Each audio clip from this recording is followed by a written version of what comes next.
Assalamualaikum warahmatullahi wabarakatuh. Perkenalkan, nama saya Alfiatul Fadila dari kampus Titek Balik Diwa Makassar. Di sini saya akan membawakan materi mengenai bahan pengawet.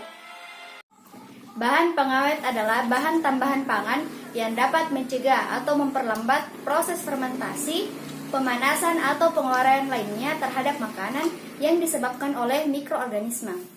Adapun prinsip dari pengawetan yang pertama yaitu mencegah atau memperlambat proses dekomposisi atau tolisis terhadap bahan pangan.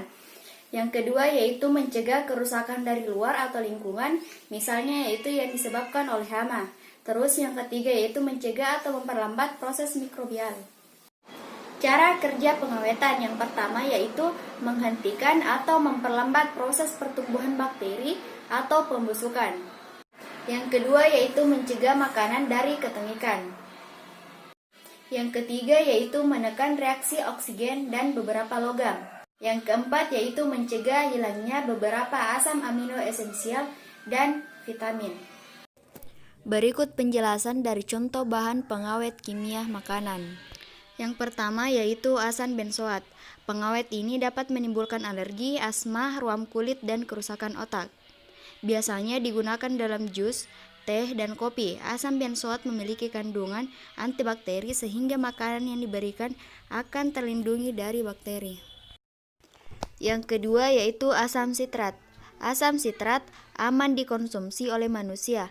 Biasanya digunakan untuk menambah rasa pada makanan dan untuk mencegah perkembangan jamur serta bakteri patogen pada makanan. Yang ketiga yaitu belerang atau sulfur, digunakan untuk mengawetkan sari buah kering atau sirup.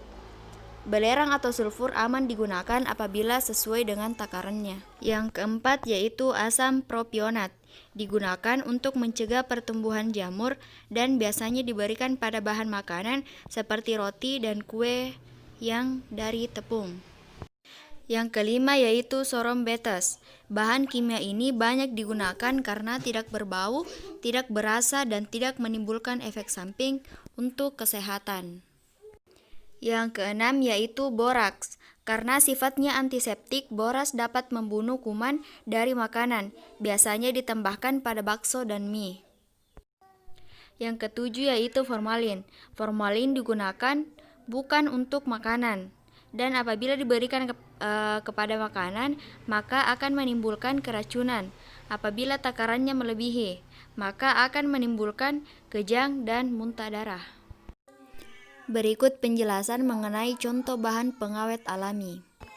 Yang pertama yaitu gula. Gula bersifat higroskopi atau dapat menyerap air, sehingga dapat menghambat pertumbuhan mikroorganisme. Contohnya digunakan pada pembuatan manisan, dodol, dan selai.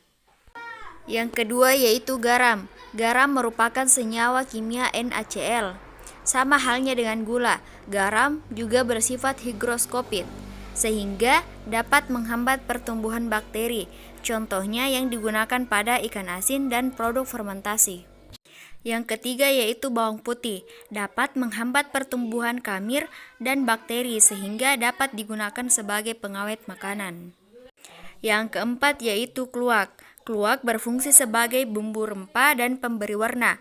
Penggunaan kluwak yaitu dicincang halus dan dikeringkan, kemudian dimasukkan ke dalam perut ikan. Ikan biasanya bertahan selama 6 hari. Yang kelima yaitu cuka apel, yang berfungsi memberikan rasa asam pada makanan. Juga dapat meningkatkan daya simpan serta mempertahankan warna pada buah dan sayur. Contohnya pada pembuatan kimchi, jelly, dan minuman.